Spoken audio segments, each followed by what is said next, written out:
Ya, assalamualaikum warahmatullahi wabarakatuh. Ya, kelompok kami kali ini akan membahas bersama-sama tentang apa itu Capital Asset Pricing Model, yaitu CAPM, yang terdiri dari nomor 1 Yulia Wahyu Nur Adinda, NIM 1810498, nomor 2 Muhammad Fahru Rozik, NIM 1810454, nomor 3 Ikhlasul Ramdan Orizea, NIM 1810470. Yang nomor 4 yaitu Muhammad Dandi, NIM 1804339. Nomor 5 yaitu Muhammad Andika, NIM 1810438. Pengertian CAPM atau Capital Asset Pricing Model pertama kali diperkenalkan oleh Tanner, Sharp, dan Leitner, yaitu sebuah model yang menggambarkan hubungan antara risiko dan return yang diharapkan. Model ini digunakan dalam penilaian harga sekuritas. Model CAPM merupakan pengembangan teori portofolio yang dikemukakan oleh Morowitz dengan memperkenalkan istilah baru, yaitu risiko sistematik dan risiko spesifik. Pada tahun 1990, William Sharpe memperoleh Nobel Ekonomi atas teori pembentukan harga aset keuangan yang kemudian disebut Capital Asset Pricing Model atau CAPM tersebut. Pada CAPM, risk and return berhubungan positif dan linier. Artinya apabila semakin besar risiko investasi tersebut, maka investor akan mengharapkan tingkat pengembalian yang lebih tinggi. Jika kita berpikir rasional sebagai investor, kita tidak akan memilih investasi yang berisiko tinggi tanpa mengharapkan tingkat pengembalian yang tinggi pula. Sensitivitas sekuritas artinya adalah risiko sekuritas itu sendiri yang dilambangkan dengan beta. Akan dijelaskan pada selanjutnya apa itu beta. Dan portofolio pasar di Indonesia dapat diwakilkan oleh indeks harga saham gabungan. Indeks harga saham gabungan ini sendiri merupakan suatu indeks yang mengukur pergerakan pasar saham di Indonesia. Yang kedua, saya akan menjelaskan tentang asumsi CAPM. Yang saya jelaskan di sini asumsi CAPM menurut Husnan pada tahun 2015. Yang pertama adalah tidak ada biaya transaksi.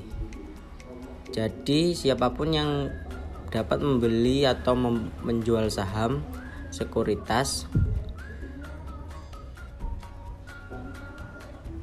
tanpa dibebankan dengan biaya transaksi.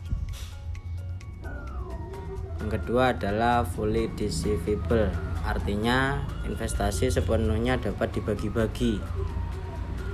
Investor dapat berinvestasi sekecil apapun pada seluruh jenis sekuritas.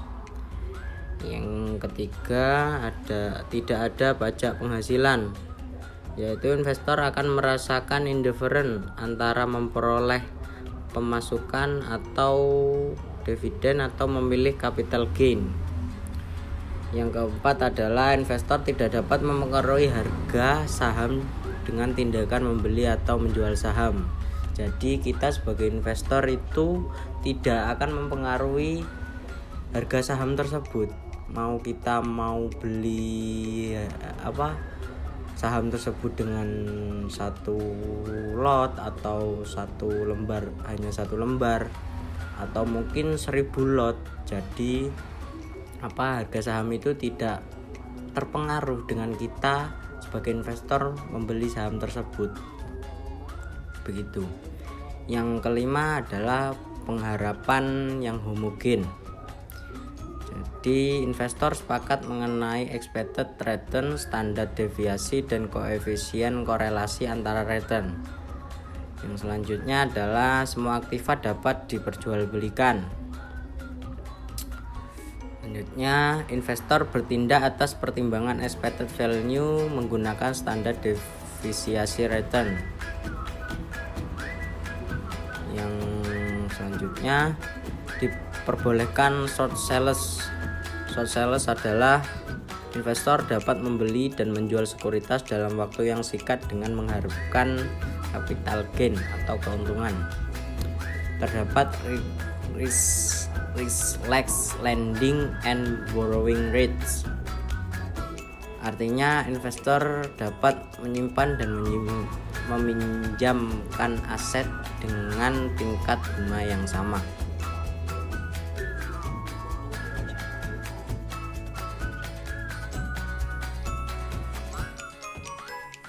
Perhatikan titik M ini merupakan tingkat pengembalian yang diharapkan pada portofolio pasar sebesar E (RM) dengan risiko sebesar BM sama dengan 1.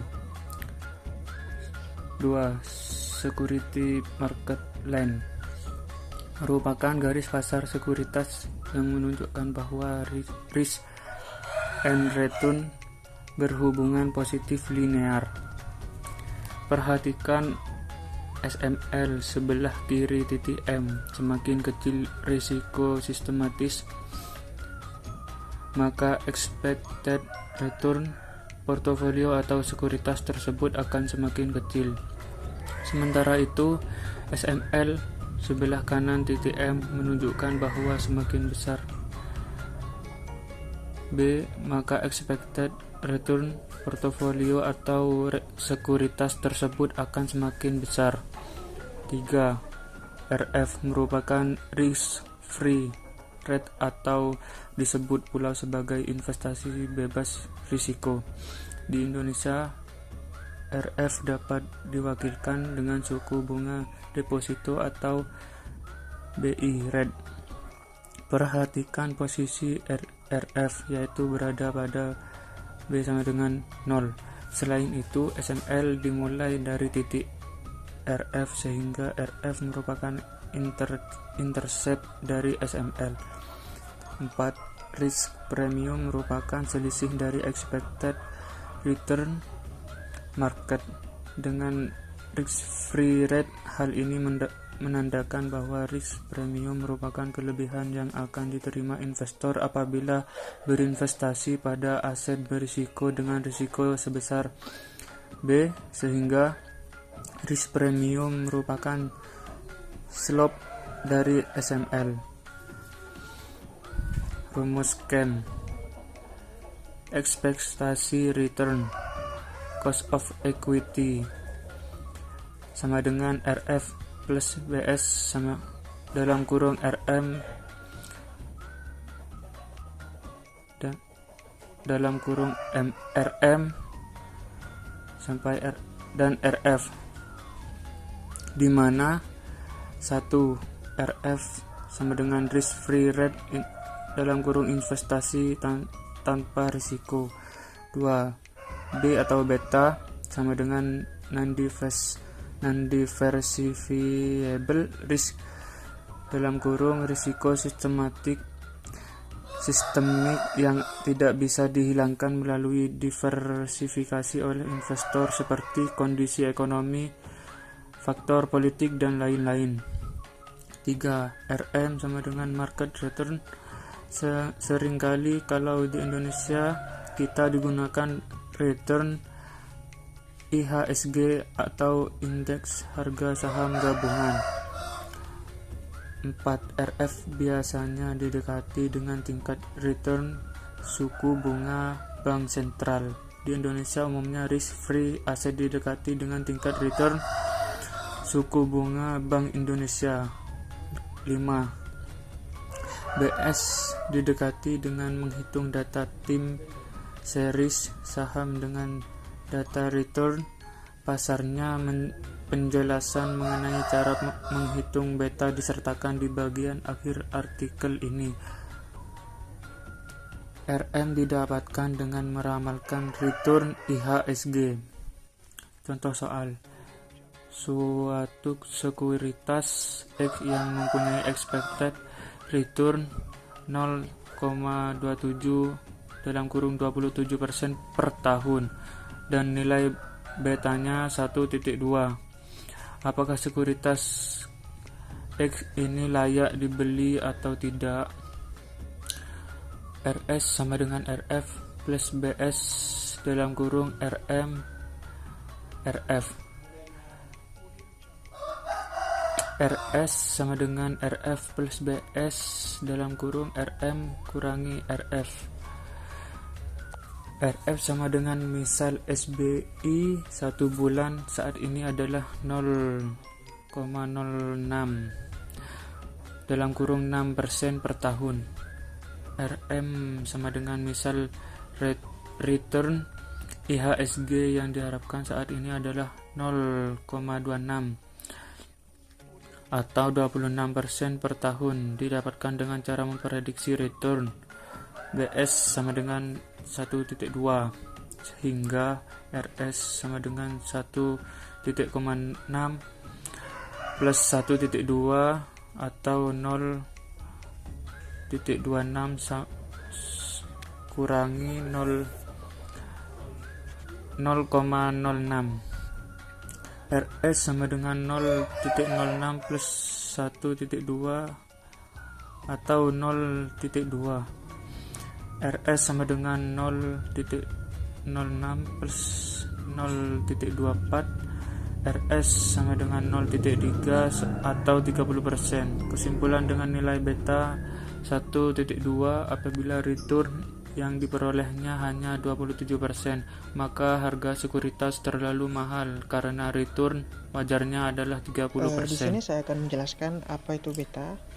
Untuk beta sendiri bisa diartikan sebagai suatu ukuran kepekaan terhadap portofolio investasi terhadap risiko pasar, atau dengan kata lain besarnya kontribusi risiko portofolio investasi terhadap risiko pada portofolio pasar secara keseluruhan. Kecenderungan dari naik turunnya harga saham seiring dengan keadaan pasar tercermin pada beta confidence. Beta adalah elemen kunci dalam CAPM atau yang biasa kita kenal sebagai capital asset pricing model.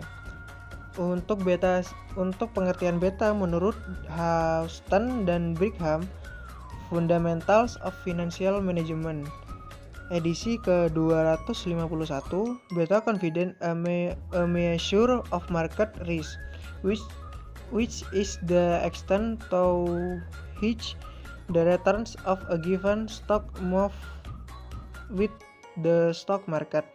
Jadi beta adalah sebagai alat ukur risiko pasar di mana tingkat pengembaliannya berubah bersama dengan perubahan pasar. Untuk pengukuran beta dapat dilakukan menggunakan analisis regresi di mana beta pasar sama dengan 1, maka secara umum dapat dilihat bahwa perusahaan yang memiliki beta sama dengan 1 mengindikasikan risiko pasar rata-rata, atau harga sahamnya tidak lebih bergejolak ataupun lebih kecil dari risiko pasar yang ada. Untuk yang kedua adalah perusahaan pasar beta lebih dari 1 mempunyai risiko yang lebih besar dibandingkan dengan risiko pasar, contohnya perusahaan teknologi. Untuk perusahaan dengan beta kurang dari 1 mempunyai risiko di bawah risiko pasar, contohnya utilitas. Untuk selanjutnya adalah aplikasi beta. Nilai beta dapat dihitung sendiri menggunakan data time series suatu saham atau industri dan time series return suatu pasar, misalnya IHSG, NYSE, dan lain-lain. Contoh perhitungan, return saham X dibandingkan dengan pasar. Untuk tahun pertama, return saham X sama dengan min 0,05, return pasar min 0,12. Untuk tahun kedua, return saham X sama dengan 0,05, return pasar sama dengan 0,01. Untuk tahun ketiga, return saham X sama dengan 0,08, return pasar sama dengan 0,06. Untuk tahun keempat, return saham X sama dengan 0,15, return pasar sama dengan 0,10. Untuk tahun kelima, return saham X sama dengan 0,10, return pasar sama dengan 0,05. Itulah perhitungannya, dan untuk hasil yang didapatkan adalah beta untuk saham X adalah 0,0247 dibagi 0,0286 sama dengan 0,86.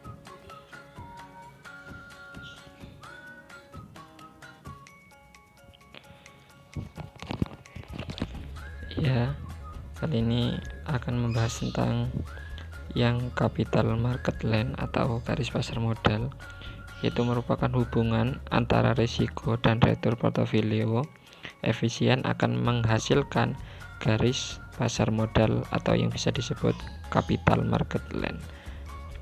Garis pasar modal menggambarkan hubungan antara retur harapan dan risiko total dari portofolio efisien pada pasar yang seimbang. Bisa dicontohkan, dalam kondisi pasar yang seimbang, retur harapan pada portofolio pasar adalah 15% dengan defisiasi standar sebesar 20%. Tingkat retur risiko sebesar 8%. Slope CML akan sebesar, jadi di sini yaitu 0,15 dikurangi 0,8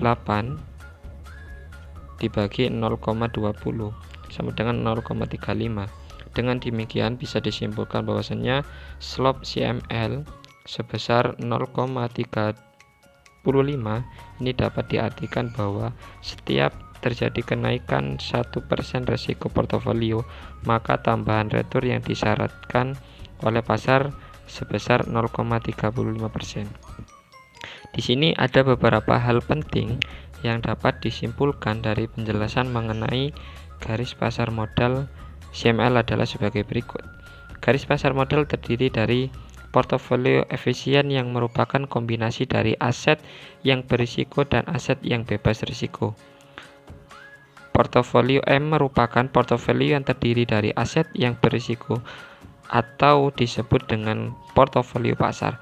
Sedangkan titik RF merupakan pilihan aset yang bebas risiko kombinasi atau titik-titik portofolio di sepanjang garis RFM ini. Selanjutnya merupakan portofolio yang efisien bagi investor.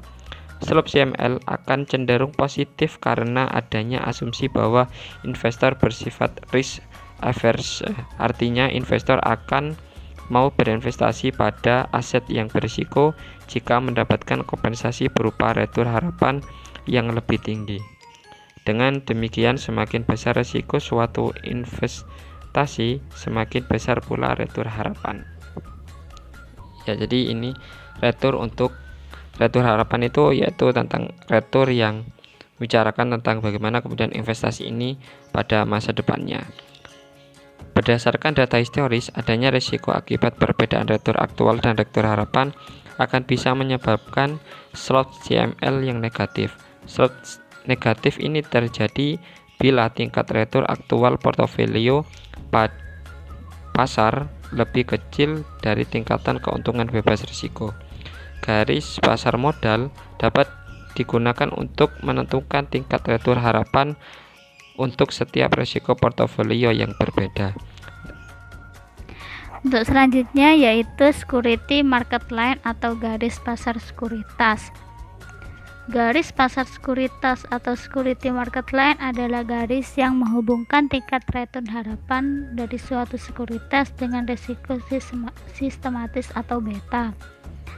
SML digunakan untuk menilai sekuritas secara individual pada kondisi pasar yang seimbang, yaitu menilai tingkat return yang diharapkan dari suatu sekuritas individual pada suatu tingkat risiko sistematis tertentu.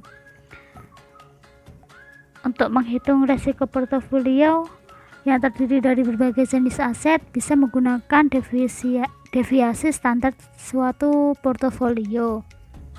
Rumus tersebut juga dapat digunakan untuk menghitung deviasi standar portofolio pasar. Pada kondisi pasar yang seimbang, harga sekuritas seharusnya berada pada SML karena titik pada SML menunjukkan tingkat return harapan pada suatu tingkat risiko sistematis tertentu. Tetapi terkadang bisa terjadi suatu sekuritas tidak berada pada SML karena sekuritas tersebut undervalued atau overvalued. Sekuritas pada posisi undervalued artinya tingkat return harapan lebih besar dari tingkat return yang disyaratkan investor. Sedangkan sekuritas pada posisi overvalued adalah tingkat return harapan lebih kecil dari tingkat return yang disyaratkan oleh investor. Model garis pasar sekuritas yaitu KI sama dengan tingkat resiko aset bebas resiko ditambah premi risiko. Rumusnya yaitu KI sama dengan RF ditambah beta I dikali E dalam kurung RM tutup kurung dikurangi RF. Dalam hal ini KI yaitu tingkat return yang diserahkan investor pada sekuritas I. E dalam kurung RM yaitu return portofolio pasar yang diharapkan. Beta I yaitu koefisien beta sekuritas I dan RF yaitu tingkat return bebas resiko. Dari rumus di atas kita dapat mengetahui besarnya premi risiko untuk sekuritas I atau risk premium.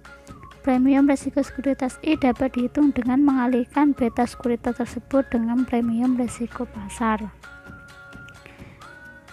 Dengan rumus yaitu premi risiko sekuritas sama dengan beta I dikali buka kurung E dalam kurung RM dikurangi RF tutup kurung.